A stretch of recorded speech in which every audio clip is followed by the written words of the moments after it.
రాష్ట్రంలో అమరావతి రాజధాని నిర్మాణం, పోలవరం ప్రాజెక్టు వంటి నిర్మాణాలను ముందుకు కొనసాగిస్తూ రాష్ట్రాన్ని అభివృద్ధి పదంలో తీసుకువెళుతున్న ముఖ్యమంత్రి నారా చంద్రబాబు నాయుడు విజనరీ పట్ల రాష్ట్ర ప్రజలందరికీ నమ్మకం ఉందని, ప్రభుత్వ మెడికల్ కళాశాలను ప్రైవేట్ పరం చేస్తున్నారంటూ వైసీపీ చేస్తున్న ఫేక్ ప్రచారాలను ప్రజలు పట్టించుకోవడం లేదని ఏలూరు ఎమ్మెల్యే బడెట్టి చంటి తెలిపారు. పీపీపీ విధానం అనేది ప్రస్తుత రోజులలో కాలేజీ పిల్లలకు సైతం అవగాహన ఉందని, అటువంటి అంశాలలో అసత్య ప్రచారాలు చేస్తూ జగన్ రోజురోజుకి దిగజారిపోతున్నారని ఆరోపించారు.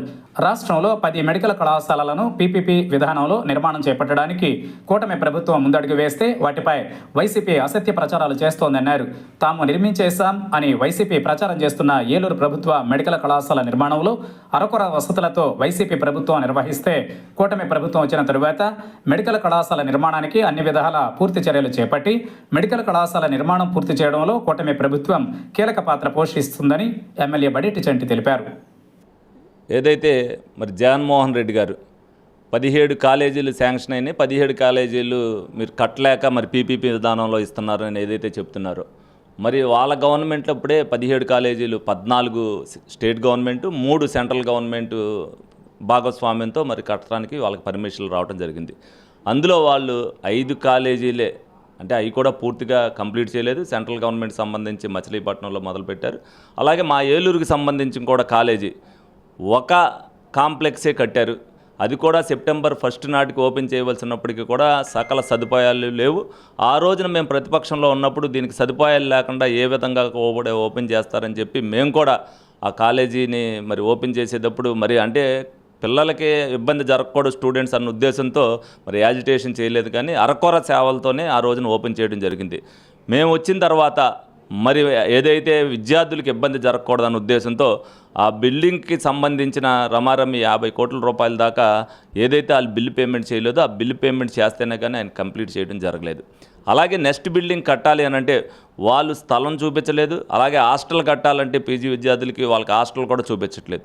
దానికి సంబంధించి మరి ఎకరం 55 సెంట్లు ఒక చోటన, ఎకరం 12 సెంట్లు ఒక చోటన, రెండు కూడా ఇమీడియట్గా డిఎంఈ గారిని కూడా ఇక్కడికి పిలిపించి ఇక్కడ కలెక్టర్ గారి ఆధ్వర్యంలో నేను కూడా వెళ్ళి అక్కడ ఆ సైట్లు చూసి హాస్పిటల్లోనే మీటింగ్ పెట్టి ఆ రెండు కూడా యుద్ధ ప్రాతిపదికన చేయబట్టి ఈ రోజున మరి 150 మంది మళ్ళీ సెప్టెంబర్లో 150 మంది ఉండటానికి 3 బిల్డింగులు కూడా మరి అన్నీ కూడా 2 బిల్డింగులు పూర్తిగా కంప్లీట్ అయినాయి. ఏదైతే బేస్మెంట్ చోటన ఏదైతే వేశారో అక్కడ కూడా 150 మంది కూడా విద్యార్థులు చదువుకోవడానికి ఏ ఇబ్బంది లేకుండా ఉండటం జరిగింది. అలాగే రేపు రాబోయే రోజుల్లో ఆ బిల్డింగ్ కంప్లీట్ అయిపోతే సకల సదుపాయాలతో అప్పుడు కంప్లీట్ అవుతుంది.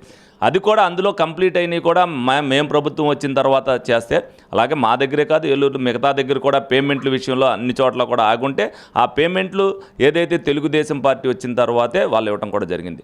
కానీ అప్పుడు కూడా మీరు ఏం చేశారు, ఆ గవర్నమెంట్ ఇచ్చిన దాంట్లో కూడా 50% సీట్లే మీరు ఏదైతే ప్రభుత్వ పరంగా మీరు ఇచ్చి మిగతా 50% కూడా బి కేటగిరీ, సి కేటగిరీ అని చెప్పి 12,50,000 రూపాయలు చొప్పున కానీ 10 లక్షల రూపాయలు చొప్పున కానీ మీరు ఫీజులు వసూలు చేసిన మాట వాస్తవం కాదా అనేది మీరు చెప్పాలి. ఇప్పుడు కూడా పీపీపీ విధానంలో ఇచ్చినప్పటికీ కూడా 50% సీట్లు వాళ్ళు తీసుకుంటారు, 50% సీట్లు గవర్నమెంట్కి ఇస్తారు. గవర్నమెంట్కి స్టూడెంట్స్కి ఏ విధంగా కావాలనేది ఆ 50% సీట్లు వాళ్ళు ఇవ్వడం కుదురుద్ది. ఇప్పుడు గవర్నమెంట్ అభివృద్ధి విషయంలో ప్రతిదీ కూడా ఏ దాన్ని కూడా వదులుకోవడం ఇష్టం లేదు కాబట్టి అందరికీ కూడా న్యాయం చేయాలి, అన్ని వర్గాలకు కూడా న్యాయం చేయాలి. ఇండస్ట్రీలు రావాలి, రాజధాని నిర్మించాలి, పోలవరం నిర్మించాలి, అలాగే మెడికల్ కాలేజీలు రావాలి. పీపీపీ విధానంలో ఇవ్వటం వల్ల వాళ్ళకేదో 33 సంవత్సరాలు లేకపోతే 35 సంవత్సరాలు వాళ్ళ కాంట్రాక్ట్ బేసిస్ మీద ఇచ్చినప్పటికీ తర్వాత మళ్ళీ గవర్నమెంట్ సొత్తే అవుతుంది అదంతా కూడా. ఆ రోజున 100 సీట్లు కూడా గవర్నమెంట్గా వస్తాయి. మరి ముందు భవిష్యత్తులో కావాలన్నప్పుడు, డెవలప్మెంట్ కావాలనుకున్నప్పుడు మనం పీపీపీ విధానంలోకి వెళ్ళి మనకు వచ్చే 50% సీట్లు ఏదైతే స్టూడెంట్స్కి ఉపయోగపడుతుందో ఆ విధంగా గవర్నమెంట్ అనేది చేస్తుంది. వాళ్ళు గవర్నమెంట్ పరంగా వచ్చిన దాంట్లోనే అలా చేసినప్పుడు దీంట్లో తప్పే ఉందనేది ప్రజలందరికీ కూడా తెలియవలసిన అవసరం ఎంతైనా ఉంది. ఏదో వాళ్ళ ఉనికిని కాపాడుకోవడం కోసం 10 కాలేజీలు కూడా వాళ్ళు కట్టలేక ప్రైవేట్ పరం చేసేస్తున్నారని చెప్పి ప్రజలకు అర్థం కాదన్న ఉద్దేశంతో వాళ్ళు చెబితే ప్రజలందరూ ఇవాళేం అమాయకులు కాదు. ఎవరైతే ఎడ్యుకేటెడ్ ఉన్నారో కాలేజీల్లో చదువుకునే ప్రతి ఒక్కరికి కూడా పీపీపీ విధానం అంటే ఏంటో తెలుసు. వాళ్ళు ఏదో మాట్లాడేసామని చెప్తే ఫేక్ పార్టీ ఫేక్ మాటలు మాట్లాడింది ప్రజలెవరో కూడా విశ్వసించేదట్లేదు. వాళ్ళు ఏదైతే అబద్ధపు ప్రచారం వాళ్ళు చేయాలనుకుంటున్నారో దానివల్ల వాళ్ళు మనుగడ కోల్పోతారు. కాబట్టి చంద్రబాబు నాయుడు గారి నిజాయితీ ఏంటనేది, తెలుగుదేశం పార్టీ ఏం చేసిందనేది ప్రజలకు తెలుసు. కాబట్టే మొన్న కూడా ఆ విధమైన మెజారిటీలు ఇవ్వడం జరిగింది. ఆ రోజున కూడా ప్రపంచవ్యాప్తంగా ఆయన అరెస్ట్ చేసినప్పుడు వానికి సానుభూతి వచ్చింది అంటే దానికి కారణం ఏంటంటే ఆయన చేసిన పనులే. ఇప్పుడు కూడా ఆంధ్రప్రదేశ్ రాష్ట్రాన్ని నిలబెడటానికి ఆయన శక్తివంచన లేకుండా పనిచేస్తున్నప్పుడు ఇటువంటి మాటలు అనేది మానుకోవడం అనేది మంచిది. ఎందుకంటే ఒక మాజీ ముఖ్యమంత్రిగా జగన్మోహన్ రెడ్డి గారు ఆయన మాట్లాడటం వల్ల ఇప్పటికే కోల్పోయిన విశ్వసనీయతతో పాటు పూర్తిగా విశ్వసనీయత కోల్పోతారని సందర్భంగా తెలియజేయడం జరుగుతుంది.